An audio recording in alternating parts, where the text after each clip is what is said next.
Okay. My roommate's getting upset with me typing, smashing, banging keys, so I'm video journaling again. Topic today is justice versus righteousness. I'm being called to learn about these things because I've been undergoing this spiritual awakening for the last 2.5 years. I found some YouTube communities where there are some people that are going through the same thing. The only person that I actually know, like in my real life, that knows anything about this stuff has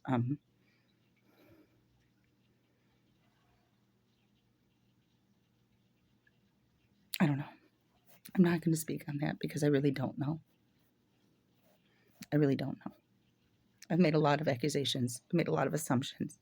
I've made a lot of, God, please tell me I'm wrong about that.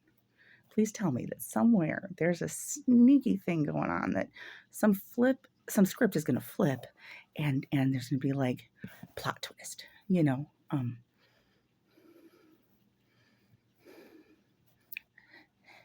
and time just keeps going. I'm trying to figure out how to move forward when I'm in this like weird twilight zone and nothing makes any sense to me. Legally, with my children, with my property, with my marriage, financially, with being homeless, a house that I own, but I can't stay there because my husband doesn't want me to stay there. Like, when he could go to his mom's or his dad's or plenty of friends and family he's got, like,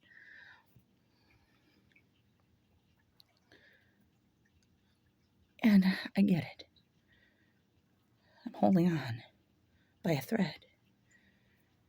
So I'm not scared of dying. No. Because I died 3 times in May. May of 22. Heart failure. Yeah. My 3rd time in the emergency room. 3rd visit since November. It's May. My heart flatlined 3 times. And I literally died. And the thing is that the nurse was like, just like the doctors being like real low key about this. But you freaked them out. I was like, huh? It's just like, you were out for like 4.5 minutes. She's like, logistically, the brain cannot live without oxygen for 4 minutes. After that, like, we really thought you were going to be a vegetable. We didn't think you would be talking. It's just like, you really freaked them out. It wasn't me. I didn't do that. It was God, dude. This is all God. It's hard to explain. It's hard to imagine. It's hard for me to comprehend what I'm experiencing. But I'm experiencing this, and I've been alone. Oh, God. If any of you guys have ever,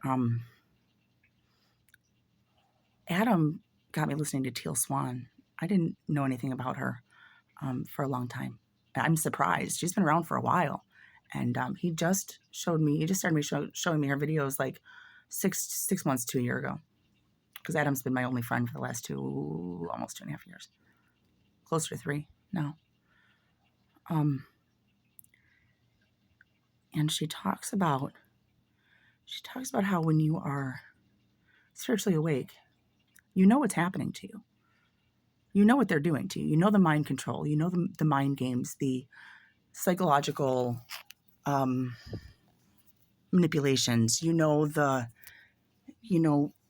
beat down tactics to make you feel worthless and disgusting. Like, nobody wants you. Nobody will ever love you. Nobody cares if you're gone. You worthless piece of shit. You're stupid.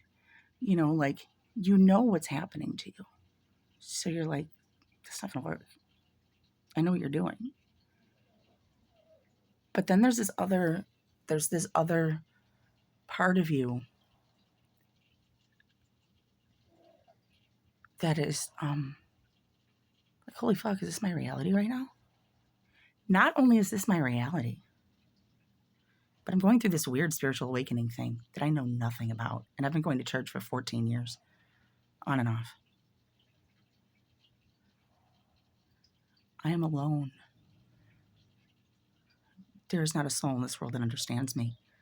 Not at least not like you online communities, which is not always the best place to go seeking help or advice or any understanding of life. But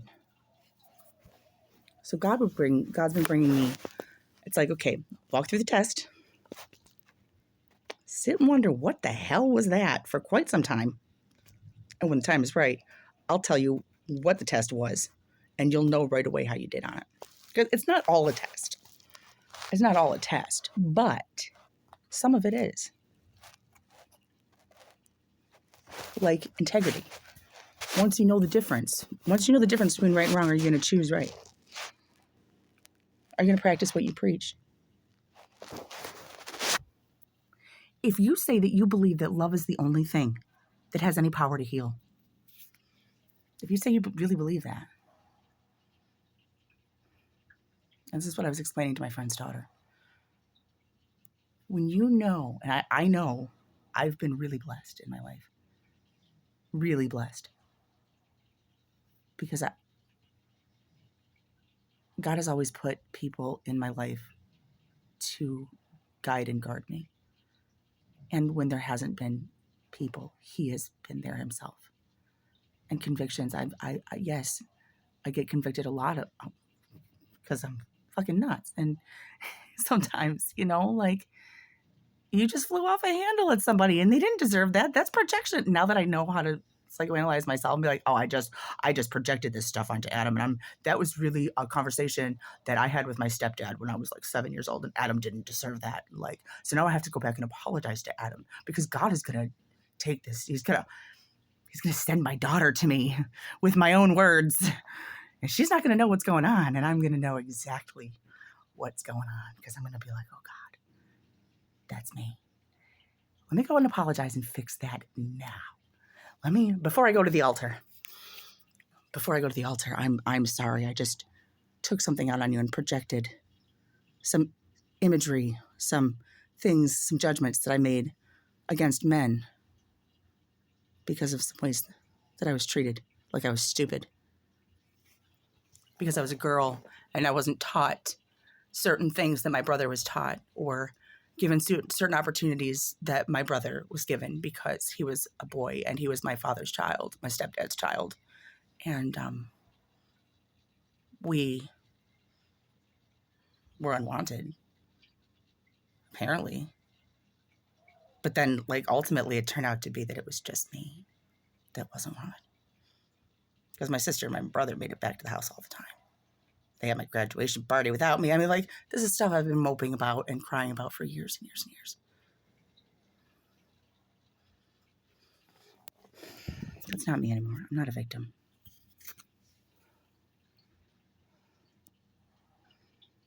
I walked into a lot of traps blindly. For a number of reasons. One of the first things that God showed me is that freedom. Where you find freedom is where there's love. Love is freedom. The freedom to make your own choices. Even if they're mistakes, even if they're fuck-ups. You're human. You're allowed to do that. You are free. That's God's righteousness. Saying, there's things I'm going to overlook because I have the capacity to see through your mind and your heart. I know the state of your heart. I know the intent behind your behaviors. See, all we get to see are other people's behaviors. And you can judge behaviors till kingdom come. But there's a reason why. Somebody's behaving badly. And the majority of the time, it's because they've been abused, neglected, traumatized, lied to, abandoned, played, all kinds of things. People have been hurt beyond belief, and they are afraid of people. We're afraid of each other.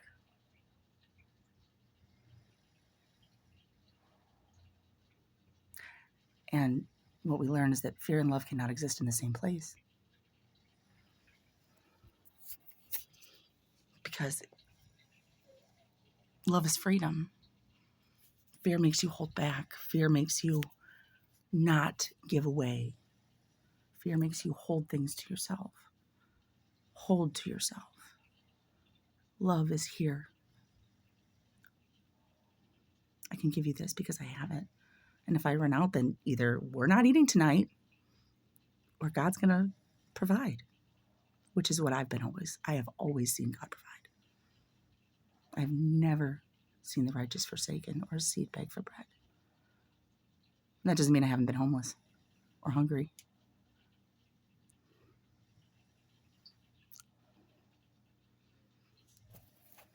But so I'm explaining to my friend's kid that, like, if you believe that love is the only thing that heals people, and somebody's behaving badly, like, against you, first off, I have no control over that person's behavior. They can blame me all they want to. The day that I told my daughter, if you don't get out of my face, I'm going to smack you. And she made one more comment, and I went, boom. And that's my mother. And I was never going to hit my kid.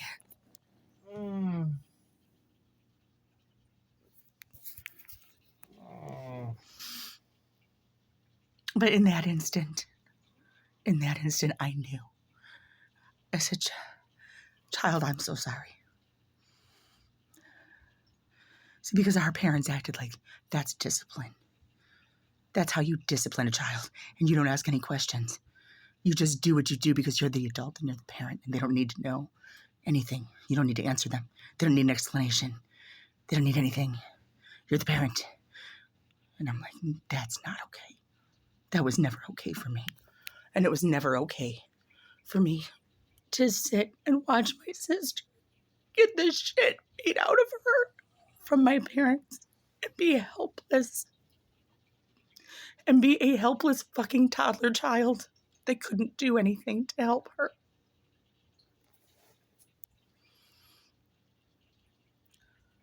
So I looked at my kid and I said, you know what? Fuck that. I'm sorry. That is not a matter of discipline. That is not discipline. That is, I just lost self-control. That was an act of violence. Not love.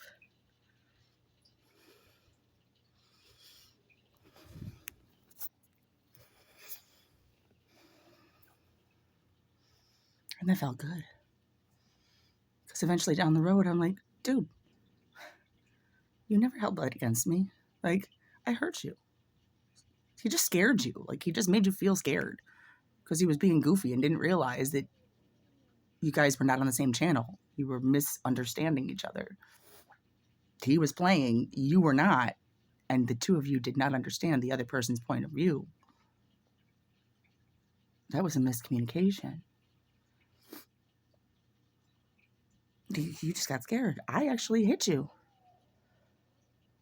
She's like, Mom, you acknowledged that and you apologized. You just made a mistake. You showed me your love.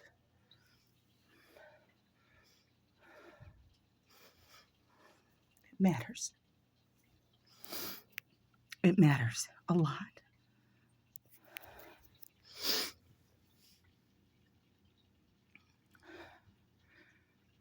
Because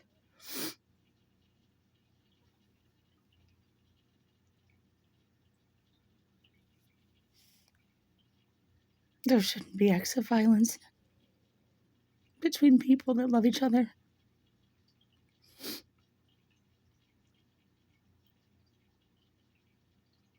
And I did what I thought was right. And when they told me that I had to remove myself from the home, I went quietly. because I knew I was in the wrong. And I knew I needed help. And I knew that I was hurting everybody around me.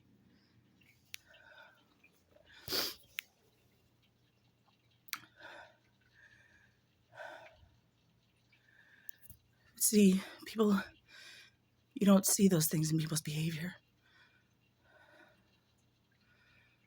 You see, she's drunk, she's wilding out, she's starting fights with random people, random men walking up to men she doesn't even know and punching them.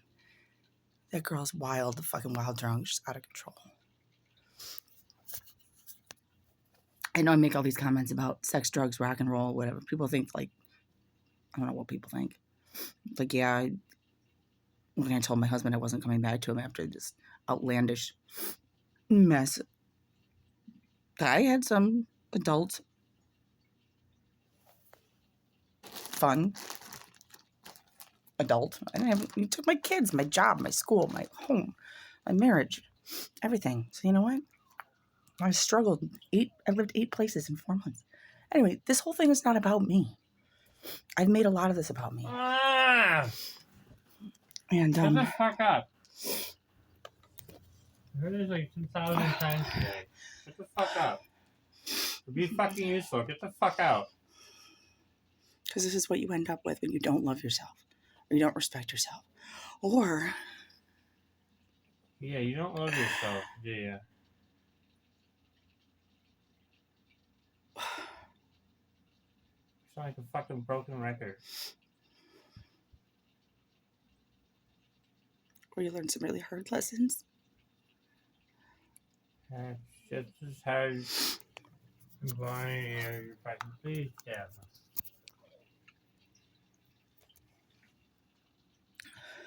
I learned some really hard lessons. I looked around and I told my kids, this is what depression looks like. This is what mental illness looks like.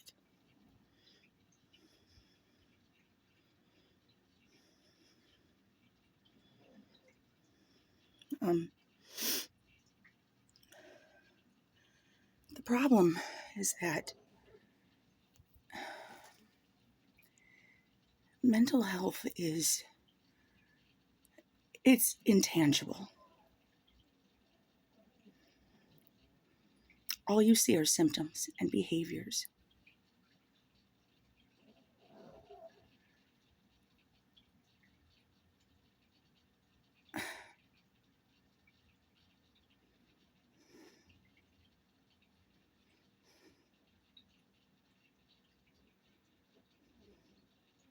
And I've seen a lot of things.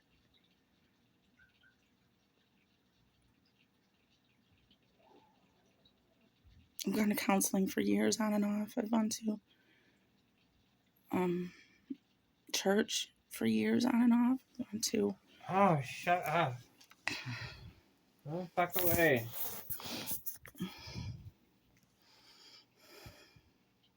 I never Not thought... being useful. Never thought I would have a root chakra activation, and that all that stuff I thought was new age hippie bullshit is actually like there's some real basis to it, and I'm a believer. Oh my God. Disgusting. Okay. Excuse me.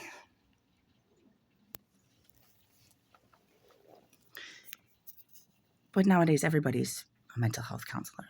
And we can just diagnose somebody just by looking at them. And people can make phone calls out of nowhere and say, hey, I want a welfare check on this person because they're having a psychotic breakdown. That person doesn't even know they're being called on. Somebody shows up at their door. I'm not having a psychotic breakdown. Now you're paranoid.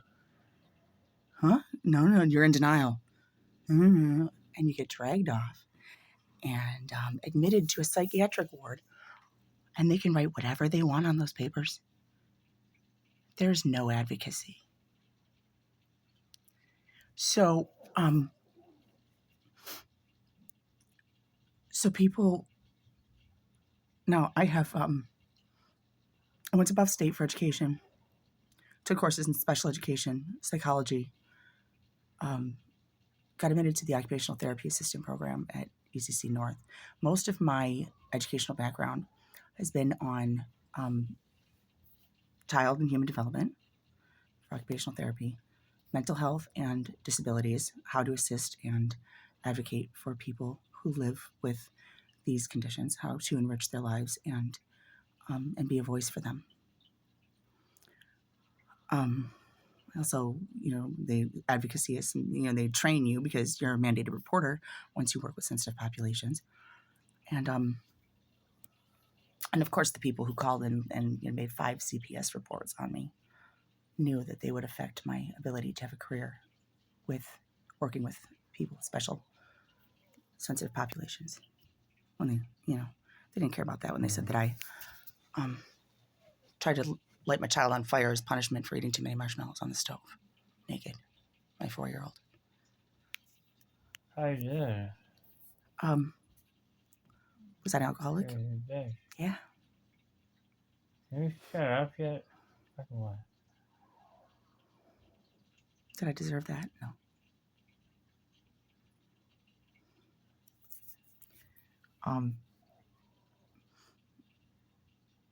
So people can write down whatever they want. This girl showed up out of nowhere and said, "Hey, let's go for coffee."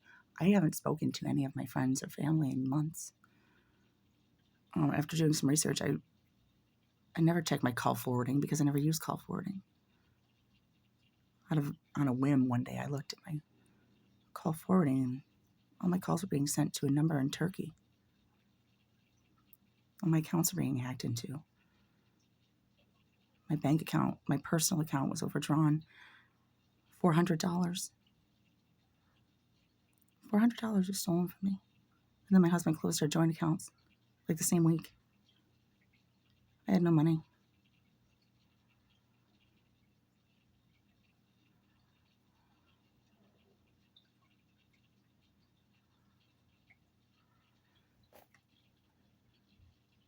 We're going to abuse you, and we're going to sit in your face and tell you while we're abusing you that this is not happening. You're crazy.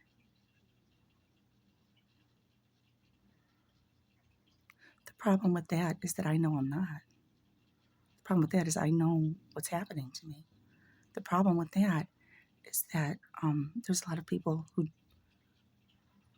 don't understand these things are going on. And people are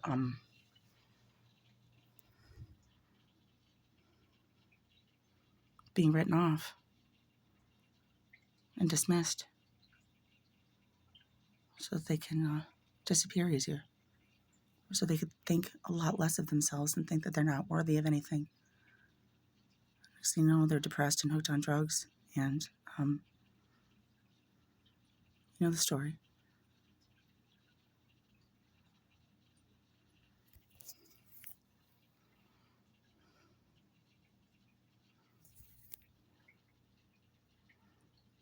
But there are some times that I've seriously sat back and thought to myself, like, okay, I see what I feel like has been done to me, all the wrongs in the world that have been done to me. What would drive people? What would drive anybody to do these kinds of measures? Well, first of all, desperation, money. People are put in positions where they're desperate and they need money. There's a lot of blind eyes that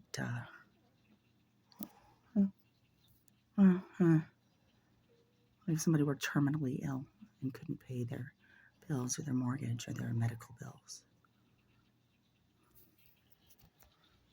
or if they were terminally ill and couldn't afford a cure, that they knew there was a medication that would save their lives and they couldn't afford that.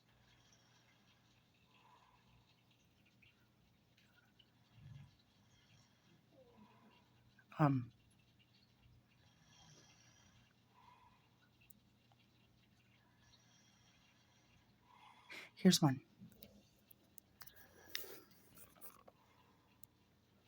Here's one.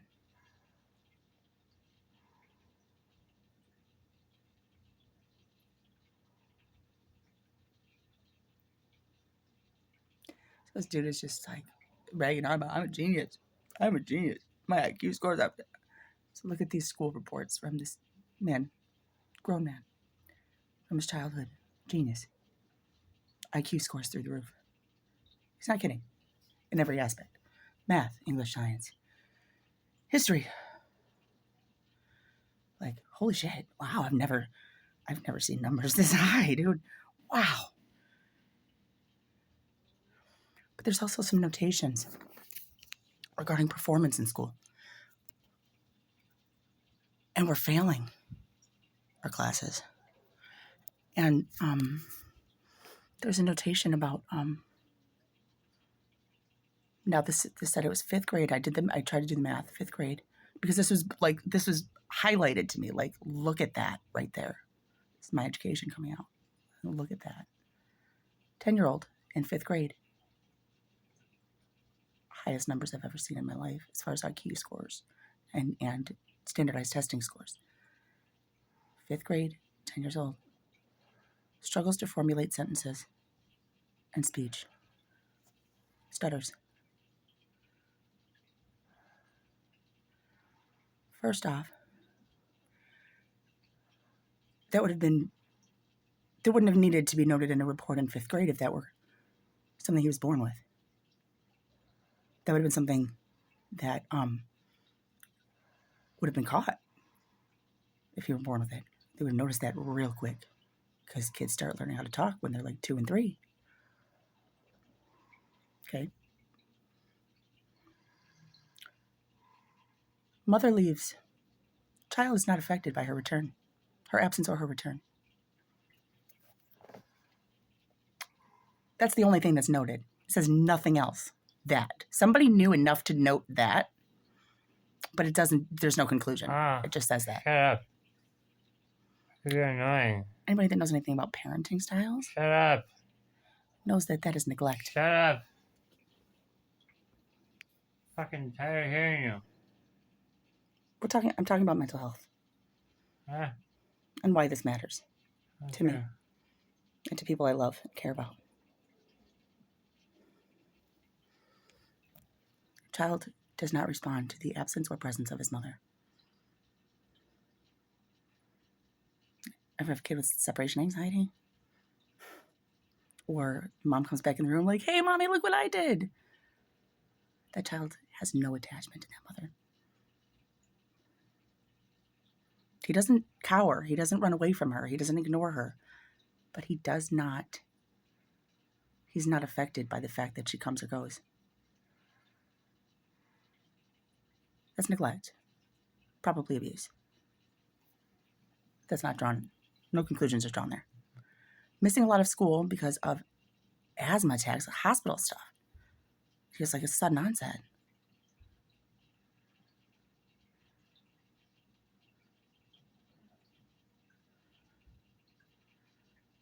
Formulating sentences.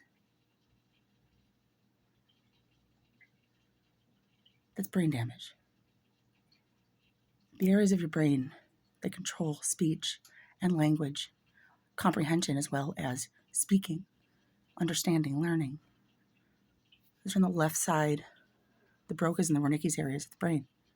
Left side, they're both in the same, like around the same area. Sudden onset of asthma. Where parts of the brain, and all of a sudden these notes are falling out of my notebook.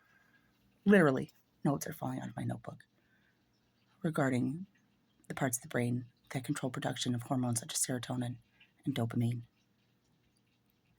Those are the chemicals that allow people to feel things like love and joy and peace.